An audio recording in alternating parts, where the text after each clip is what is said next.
Hello दोस्तों, नमस्कार, प्रणाम। मैं हूं वंदना मिश्रा और मैं अभी आप लोग को बहुत अच्छा कलसा गोठाई गीत सुनाने जा रही हूं। तो आपको कैसा लगा कमेंट बॉक्स में ज़रूर बताइएगा। और बहुत प्यारा गीत है, तो एक बार ज़रूर सुनिएगा। पूरा आप सुनेंगे तभी आपको समझ में आएगा। तो मैं बहुत प्यारा गीत सुनाने जा रही हूँ, आप लोग एक बार ज़रूर सुनिए, अपना प्यारा आशीर्वाद ज़रूर दीजिएगा।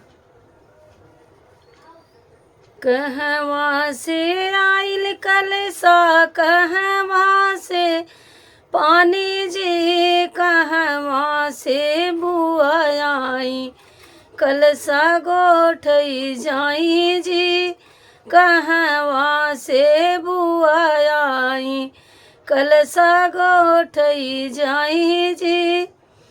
कुम्हार घर से कलसा आया, सगरा से पानी जी, ससुर से बुआया मैं, कलसा गोठई जाई जी, कल ससुर से बुआया मैं, कलसा गोठई जाई जी।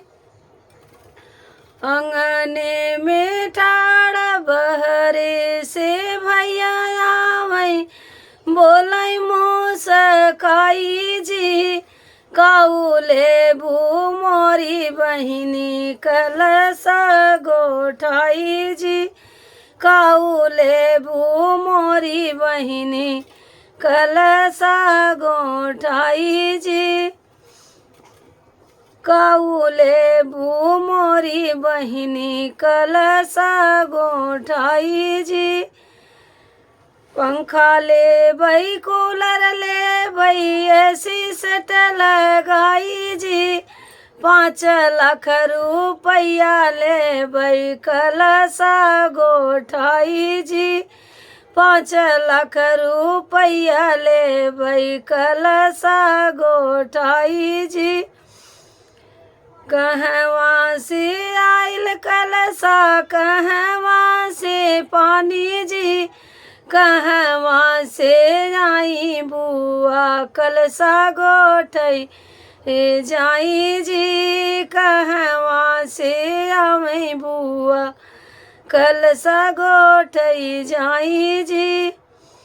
बदुअरे से भैया आवै, बोलै मोसकाई जी, काउले बू मोरी बहिनी, कलसा गोठाई जी, काउले बई मोरी बहिनी, कलसा गोठाई जी। लहंगा ले बई, चुनरी ले बई, साड़ी सेट लगाई जी, लहंगा ले बई, चुनरी ले बई, साड़ी सेट लगाई जी, 5,000 रुपया ले बई, कलसा गोठाई जी, 5,000 रुपया ले बई, कलसा गोठाई जी। कहवा से आइल कलसा, कहवा से पानी जी, कहवा से रामई बुआ, कलसा गोठई जाई जी, कहवा से रामई बुआ, कलसा गोठई जाई जी। दुआरे से पापा आवै, बोलै मोसकाई जी, काउले बू मोरी बेटी, कलसा गोठाई जी, काउले बू मोरी बेटी, कलसा गोठाई जी।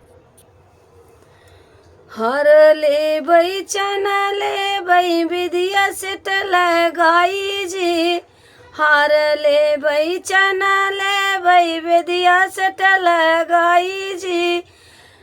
भाभी तो हर कंगन ले बई, कलसा गोठाई जी, भाभी तो हर कंगन ले बई, कलसा गोठाई जी। दुआरे से भैया आवै, बोलै मोसकाई जी, काउले बू मोरी बहिनी, कलसा गोठाई जी, कौले बू मोरी बहिनी कलसा गोठाई जी। मंडप में भाभी बोलाई मुस्काई जी, हम देवई मोरी ननदी कलसा गोठाई जी, हम देवई मोरी ननदी कलसा गोठाई जी। गैया देवई भैंसिया देवई बछरू के समेत जी, गैया देवई भैंसिया देवई बछरू के समेत जी, ननदी तोहका गदहा देवई कलसा गोठाई जी, ननदी तोहका गदहा देवई कलसा गोठाई जी।